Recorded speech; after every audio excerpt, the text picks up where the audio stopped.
Welcome to Senior's Last Word. It's England taking on Netherlands in the second semi-final. Mouth-watering. Not least because these two teams have not necessarily been doing much in the European Championships over the years, except for that single time when Netherlands won it in 1988. But since 2000, really, Holland has been poor. Their golden age lasted only until what? Maybe 2004? But since then, all the other teams, no matter what they've done, no matter how much they've tried, yes, they've always had the quality, but in terms of success, they've had a problem. It's almost mental, but they've had it. England is the one that will shock you guys. Everybody says England, England, England, but do you know, I'm beginning to question whether England is actually a footballing nation or a football nation. The closest they've got to winning the Euros is last championships, Euro 2020. That's when they got into the finals, finally. It was the first time they had got into the semi-finals. Can you imagine? The good thing is, for the second successive tournament, they've gotten into the second semi-final. Until now, under Southgate, England have been suffering. If it's not to qualify, is to go beyond the last round of 16. When they've done, I think twice or three times, it's been the quarterfinals. And there's been no sign that England can go all the way to win. If you look at the eras and generations of superstars they've had, the question is, what's been happening? That reason makes me think, even this tournament, when we think they have the quality, they've had better quality in the past.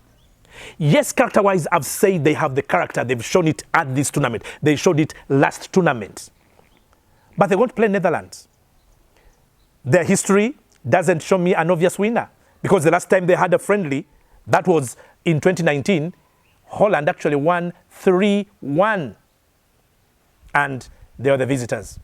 Yes, 2 years before that, England had beaten Netherlands in another friendly. You don't see much action between these two teams in the past. So really, let's say, at a tournament of this nature, this is the first time we've seen, or we're going to see in a long time, that they're facing each other. Player by player, in terms of quality, England are better. They are definitely better. At the back, England have probably, for me, among the teams now present, the most experienced backline in terms of playing together, in terms of number of cups they've had together, and in terms of how many tournaments and how many competitive games they've had together. They have it. Kyle Walker, John Stones, Trippier. That combination. Move a little bit further ahead, you'll bring in Declan Rice, a recent comer 3 years, 4 years into the national team, but put games and cups under his belt. Pickford in goal has accumulated a number of cups. Their safety and soundness begins at the back. That's England. Quality, experienced, consistent. In midfield, at this tournament, they've not necessarily let themselves do what we know they can do. They've had problems with the team selection, but against Switzerland, we saw they can get better. Declan Rice, this time, was playing very closely alongside Jude Bellingham, who was really all over the pitch, marauding free. He has a free role, Jude Bellingham. And then Phil Foden falling farther on deeper, but just to bring his craft and guile and panache to add to Jude Bellingham's. When that happens, and as we saw against Switzerland, Bukayo Saka coming good and being the Bukayo Saka that we know when he holds that ball, his ball control, his balance, his poise. The danger Bukayo Saka possesses is with the ball at feet. He is equally as good in spaces as he is in tight spaces. On the wing, when you give him chance to open those angles, that left foot is lethal. But if you think he's lethal, try Phil Foden when you give him the chance. So the fear for Netherlands should be that England are coming good. They don't flow still. The fluidity doesn't come 90 minutes, as we saw against Switzerland. You can make them suffer. but they're coming good. Harry Kane is always a goals danger. This guy scores when you give him a chance. From what I see now, if the decisions are right, when to make what changes. Because there is Maino, the midfielder, the United guy. Young man, plays very well.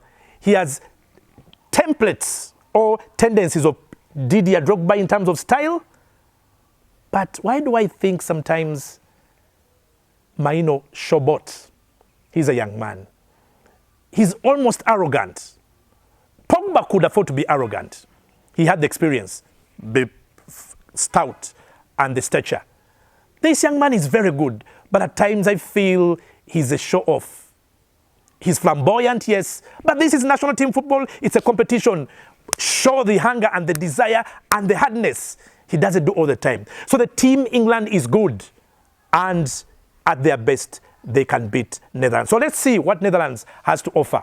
What we are going to see Netherlands offering, as we saw against Turkey, is fight, is muscle, is character, is physicality. Holland doesn't do that enough in previous years. They have shown that. What they lack in terms of class, players, individuals, they're now making it up with team ethics. The team element now has taught them how to fight, how to defend as a team, how to hunger, how to remain persistent. There is responsibility that is shared. That's the new Holland, because they are short in class. In fact, the danger for England will be, who exactly will you try to man-mark if there is anyone in Holland? Or who will you want to put out of the game? If you try Gakpo, where will you find him? He's on the left. He drifts in the center. He's on the right. He loves to have that ball way beyond before the last 18, and he's always mobile. Memphis Depay, he doesn't get one position only. He's a goal scorer. He's a goal creator. He has good experience. At least, unlike England, Holland has found a scorer at the tournament in Gakpo. If he doesn't score like he didn't last evening, he did become part of the goal that they eventually had, which became or turned out to be the winning goal. Holland, they have pedigree as a team. But when you talk Euro Championships, where is England's pedigree? They've been poor in the UEFA Nations League. The best they've done, England, in the UEFA Nations League, is to finish third, and that is 2019. In the Nations League, they either finish in the group stage or they get nowhere near the last four. So in European football competition, as a national team, I'll tell you without a shadow of a doubt, England doesn't have pedigree. They suffer, no matter what quality they have. They don't have repute. Somehow, they don't do it. Are we going to see them again, one last time, floundering when it matters most? Because having at least finally played the final, they are first in history, last time round at Euro 2020, you think they're going to use that experience to still push them to this particular final. But Holland will be thinking, I also want to play the final. I haven't been in the final for such a long time. They have players who, I think, compete in terms of experience and stature even better than the English players. Will Van Dijk's leadership do it? Their goalkeeper was outstanding against Turkey. Will that help him again? It's going to be again tight. Again, I don't see 90 minutes of football. Probably it's going to stretch. Who knows? This game might still again go to penalties. I don't know if the semifinals are tight, guys. But when I look at both, I'm thinking, who is best placed to progress? On the form of the quarterfinal, England painfully squeezed in, and they went through on penalties once more. That's been them struggling. They don't win easily. Will that continue against Holland? There's a problem. So I need to still give you my prediction. At the end of the day, there are two teams that only one can win. In my word and in my world, I think, going by history, going by the experience that England has at these tournaments, going by the fact that they've struggled, even though they've come this far, I think Holland, without being better in terms of quality, might just nick it. So I'm thinking England, Netherlands. I'm giving this one to Netherlands. And that's my last word.